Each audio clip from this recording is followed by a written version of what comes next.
ইতিমধ্যে আপোনালোক সকলোৱে জানে যে চাপৰ ৰাজহ চক্ৰ কাৰ্যালয়ৰ অন্তৰ্গত টিলাপাৰা চৰুৱা বাখৰাত ৩৫০০ বিঘা মাটি ইয়াত চৰকাৰে উচ্ছেদ চলাইছে আৰু এই মাটিখিনি আদানী পাৱাৰক গতাই দিবলৈ চৰকাৰে সাজু হৈছে। আজি আপোনালোকে দেখিবলৈ পাইছে 2018 চনত টিলাপাৰা সন্তোষপুৰ গাঁৱত আৱাসিক বিদ্যালয়ৰ নামত সংখ্যালঘু ছাত্ৰ ছাত্ৰীৰ কাৰণে আৱাসিক বিদ্যালয়ৰ নামত ইয়াতে উচ্ছেদ অভিযান চলোৱা হৈছিলে আৰু তাত আৱাসিক বিদ্যালয় 30 কোটি টকা ব্যয়বহুলভাৱে ব্যয় কৰি পেলাই চৰকাৰী আঁচনি পইচা ব্যয় কৰি তাত আৱাসিক বিদ্যালয় স্থাপন কৰিছিলে। সেই আৱাসিক বিদ্যালয় এতিয়া আদানীক গতাবলৈ ধৰিছে। সেই বিদ্যালয় নিশ্চয়কৈ এতিয়া ভাঙি দিয়া হ'ব আৰু কেৱল আৱাসিক বিদ্যালয় নহয়, ইয়াত 5খনকৈ LP স্কুল সেই গোটেইবিলাক এতিয়া সেই আদানীৰ যি তেওঁলোকৰ যি সীমাক্ষে তাৰ ভিতৰত পৰিছে আৰু এইবিলাক ভাঙি দিয়া হ'ব।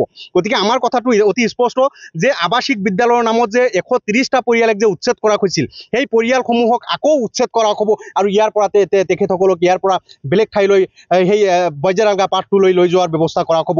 এই মানুহখিনি কিয় যাব? কিমানবাৰ উচ্ছেদ কৰিব? এই মানুহখিনিক দুদিন পাছত আপোনালোকে আকৌ উচ্ছেদ কৰিব। আজি যে মানুহখিনি ইয়াৰ পৰা যে গৈ আছে, গৈ ক'ত থাকিব? আত্মীয়ৰ ঘৰত আশ্ৰয় লৈছে আৰু এই মানুহখিনি দুদিন পাছত কি কৰিব?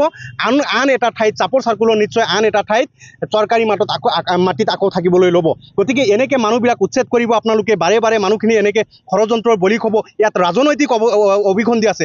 নহ'লে বিলাসীপাৰা বা চাপৰ চাৰ্কুলক নিদিয়াকৈ সেই চৰকাৰী আদানী চাৰ্কুলৰ অন্তৰ্গত সেই বজ্ৰালগাত কিয় ল'বলগীয়া হৈছে? গতিকে আমাৰ কথাটো স্পষ্ট যে এই মানুহখিনিক ইয়াতে সংস্থাপন কৰিব লাগে আৰু এই উচ্ছেদ অমানৱীয় উচ্ছেদ আৰু এই মানুহখিনিক যাৱতীয় ব্যৱস্থা কৰিব লাগে, পুনৰ সংস্থাপনৰ ব্যৱস্থা কৰিব লাগে।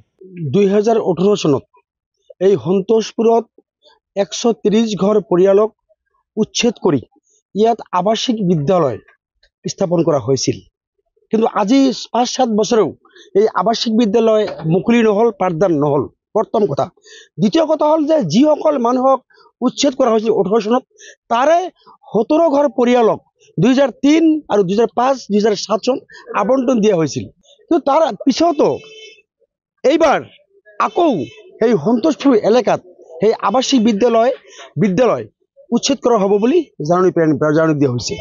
কিন্তু যিহেতু এবাৰ এই পৰিয়ালসকল উচ্ছেদ কৰিছিল, এইবাৰ তেওঁলোকে 17 ঘৰ পৰিয়ালক এইবাৰ আবণ্টন দিছে আৰু এতিয়া আবণ্টন 17 ঘৰ দিয়াৰ পিছতো ইয়াত 4-5 ঘৰ মানুহক পট্টা প্ৰদান কৰিছিল আৰু বাকী মানুহক পট্টা দিয়া নাই আৰু আজিও দ্বিতীয়বাৰৰ কাৰণে সেই জাগাত উচ্ছেদ হ'ব। গতিকে মৌলিক অধিকাৰ খৰ্ব কৰি সন্তোষপুৰ জাগাত বাৰে বাৰে এইসকল ভূমিৰ নাগৰিক উচ্ছেদ কৰা হৈছে। গতিকে আৱাসিক বিদ্যালয়ৰ নামত প্ৰায় 30 কোটি টকা খৰচ কৰা হৈছে। কিয় খৰচ কৰা হৈছে আৱাসিক বিদ্যালয়? গতিকে আমি দাবী জনাইছোঁ যে ইয়াত আৱাসিক বিদ্যালয় যাতে উচ্ছেদ কৰা নহয়, যাতে আৱাসিক বিদ্যালয় যাতে ইয়াত স্থায়ীভাৱে থাকি যায় আৰু এইসকল মানুহক যাতে উচ্ছেদ কৰা নহয়, এইসকল মানুহক সংস্থাপনৰ ব্যৱস্থা কৰিব লাগে। বিলাসীপাৰা, আমাৰ চিৰাকোটা আৰু চৰুৱাপাৰা, সন্তোষপুৰ যিখিনি আমাৰ চৰকাৰে উচ্ছেদ চলাইছে এইবিলাকৰ মানে আজি মোৰ যিখিনি সপোনৰ ঘৰ আছিল এইখিনি মই পুৱালৈকে এতিয়া কিবা এটা খাব পৰা নাই, এনেকুৱা হৈছোঁ। আজি এই ঘৰখন ভাঙি আমি ক'ত যাম, ক'ত থাকিম, এইটো এতিয়া চৰকাৰে এটা কিবা ব্যৱস্থা কৰি দিয়া নাই।